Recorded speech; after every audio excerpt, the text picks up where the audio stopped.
আসসালাতু আসসালামু আলাইকা ইয়া রাসূলুল্লাহ আসসালাতু আসসালামু আলাইকা ইয়া হাবিবুল্লাহ ইয়া মুর্শিদ ইয়া মুর্শিদি ইয়া মুর্শিদে মাওলা পীর পাঞ্জাতন পাকে দরবারে এলাহি সাজ্জাদানশীল সাজ্জাদাইয়ে হযরতে শাহ সুফি মাওলানা বাবা শাহজাহান মজুমদার পাক আত্মা বরাবরে সালাম তার পাশাপাশি জানাচ্ছি মাঝবান্ডার তরিকার হযরতে আহমদুল্লাহ মাঝবান্ডারি হযরতে গোলাম রহমান মাঝবান্ডারি এবং বাবা শফিউল বাবার মাঝবান্ডারি এবং হাবিবুল বাবা মাঝবান্ডারির পাক আত্মা বরাবরে সালামুন আলাহি। প্রিয় বন্ধুগণ, আমি গতকাল দুপুর নাগাতে জানতে পারলাম মাঝবান্ডার তরিকার পীরে মোকাম্মেল হযরতে বাবা সৈয়দ হাবিবুল বশর মাঝবান্ডারি বিদেশি একটি হাসপাতালে উপাধি গ্রহণ করেছেন সকাল 10টা 5 মিনিটে। তো যাই হোক, আমি এর সময়টা একটু ব্যতিক্রমে শুনেছি, সেটা কোনো বিষয় নেই। যেটা আমরা পেয়েছি সেটাই তিনার সংস্পর্শ বা যুক্ত আশেক ভক্তগণের জন্য গ্রহণযোগ্য। 10টা 5 মিনিট দূরে কাছে যারা যেখানে আছেন সকলের জন্যে এটা একটা শোক আহত তিনারই অনুসরণী বা ভালোবাসার মানুষ যেখানে আছে। যেমন আমার কাছেও লেগেছে কষ্ট বা মর্মাহতর মধ্য দিয়ে আমি সময় অতিক্রম করতে করতে সন্ধ্যা নাগাদ আপনাদের উদ্দেশ্যে এই সুখ সংবাদে প্রচারের জন্য বা পৌঁছানোর জন্য একটি ভিডিও তৈরি করে দিই। এই ভিডিওটুকুর মধ্যে যেই ছবি দেওয়া হয়েছে এই ছবিটুকু আমার ক্যামেরার নয়, এটা আমি ইউটিউব থেকে নামিয়ে এডিট করে আপনাদের সামনে পৌঁছানোর চেষ্টা করেছি বা পৌঁছিয়েছি। যথেষ্ট পরিমাণ আপনাদের সাপোর্টও পেয়েছি। এখন যে কথাটুকু বলার আমার প্রয়োজন বা বলতে চাচ্ছি সেটা হচ্ছে, আল্লাহ পাকে পবিত্র কোরআনে বলেছেন, আল্লিনা আউলিয়া আল্লাহ খাউফুন আলাইহিম ইয়াহজানুন। আমার আউলিয়াগণের দুঃখিত গমগীন হওয়ার কোনো কারণ নেই। দুনিয়াতেও তারা শান্তিময় স্থানে অবস্থান করবে বা সম্মানী আল্লাহর জগতে আল্লাহর কাছে। আখিরাতের জন্য সুসংবাদ তেনাদের জন্য অপেক্ষা করছেন। তবে জীবনযাপনই তো অবস্থার মধ্যে পরীক্ষিত, জীবনের মধ্যে একটা পরীক্ষার অংশ আছে। পরীক্ষা মানে একটা কষ্ট, পেরেশানি, দুঃখ কষ্টের মাধ্যম দিয়ে জীবনযাপন করা, তার মধ্য দিয়ে শুকর আলহামদুলিল্লাহ ও মুখে হাসি রাখা, এটাই হলো মহামানবের পরিচয়। আর আখিরাতের জন্য যে সুসংবাদটা অপেক্ষা করতেছে সেটা আল্লাহ পাকে বলেছেন, যারা দুনিয়াতে আমার বন্ধু বা আমার ওলি হয় তাদের জন্য সুসংবাদ যে তারা দুনিয়াতে যেমনই থাকুক না কেন আখিরাতে তিনারা সুসজ্জিত ও সম্মানী স্থানে অবস্থান করবেন, যা আল্লাহ পাক নিজে ওয়াদা করেছেন, অঙ্গীকার কখনো ভঙ্গ করেন না। তো সেই ধারায় বলছি, আল্লাহর কোরআন সত্য। আল্লাহর কোরআনের মধ্যে যা উল্লেখ করেছেন, ঘোষণা করেছেন বান্দাগণের জন্য বোঝানোর জন্যে, সেটাও সত্য। ইন্নি জাইলুকুম ফিল আরদি খলিফাতান।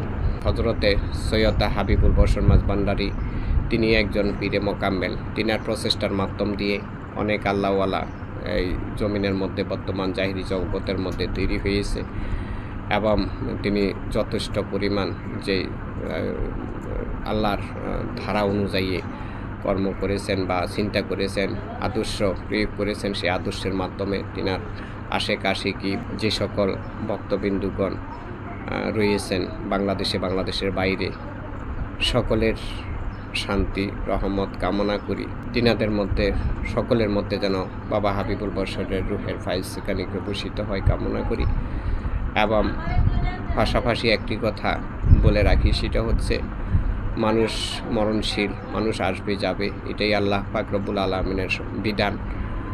তবে আল্লাহ পাক ঘোষণা করেছেন, আমার আউলিয়াগণের কোনো ভয় নেই, চিন্তা নেই। এবং মানুষ কিছু সময়ের জন্যে পরীক্ষিত স্থানে অবস্থান করে, যার ডিউটি যেখানে যতক্ষণ আল্লাহ পাক করান বা দায়িত্ব দিয়ে থাকেন, সেই দায়িত্ব অনুযায়ী মানুষ আসলে মরে না। মানুষের নফস সাথে গ্রহণ করে। যারা মানুষত্ব লাভ করে তেনারা তো মহান শ্রেষ্ঠ পবিত্র। কেউ চিন্তিত মর্মাহত হবেন না, সকলে ধৈর্য ধারণ করুন। নিশ্চয় আপনার ভালোবাসা আপনার নিকটেই আছে, আপনার রাসূল আপনার নিকটেই আছে। আমরা রাসূলকে যতটুকু চর্মচোখে ধারণ করেছি এবং প্রেম আলিঙ্গতার মাধ্যম দিয়ে অন্তরে আনয়ন করতে পেরেছি, এটাই আমাদের দুনিয়া ও আখিরাতের পুঁজি।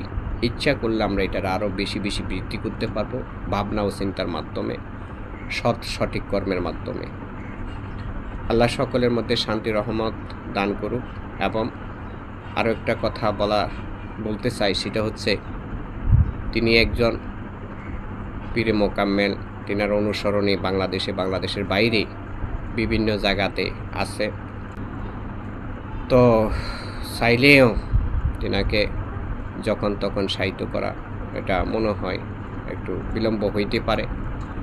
যদিও বিলম্ব হয়, আগামী বৃহস্পতিবার নাগাদ এর মধ্যে উফাত আর বা উফাতের যে আনুষ্ঠানিকতা কর্ম সম্পূর্ণ করা হবে। আমি আশা করি আপনারা যেখানে আছেন, যদি বাংলাদেশে বা চট্টগ্রাম ফটিকছড়ির আশেপাশে যেখানে আছেন, উপস্থিত হওয়ার চেষ্টা করবেন। সম্ভবত যদি আপনার নিয়তে অটল থাকে, নিশ্চয় মাওলা সাহায্য করবে, আপনি যে কোনোভাবে পৌঁছাইতে পারবেন। এবং এই জানাজার মধ্যে যদি উপস্থিত হওয়া যায়, এটা যারা উপস্থিত হইতে পারে তাদের জন্য একটা স্পেশাল সৌভাগ্য। যারা উপস্থিত হইতে পারে না তাদের জন্যেও দুঃসংবাদের কোনো কিছু নেই, কোনো কারণ নেই। আমরা শান্ত থাকব। রাসূলের প্রেম ভালোবাসা ওই ছবিটা আমরা আমাদের অন্তরে রাখব। আল্লাহ যেন সকলের মধ্যে শান্তি রহমত দান করেন এবং বাবা হাবিবুল বশর মাঝভান্ডারীর রুহের ফায়েজ সকলের মধ্যে বসিত কামনা করি। সকলের প্রতি সালাম। আসসালামু আলাইকুম রহমতুল্লাহি ওয়া বারাকাতুহু।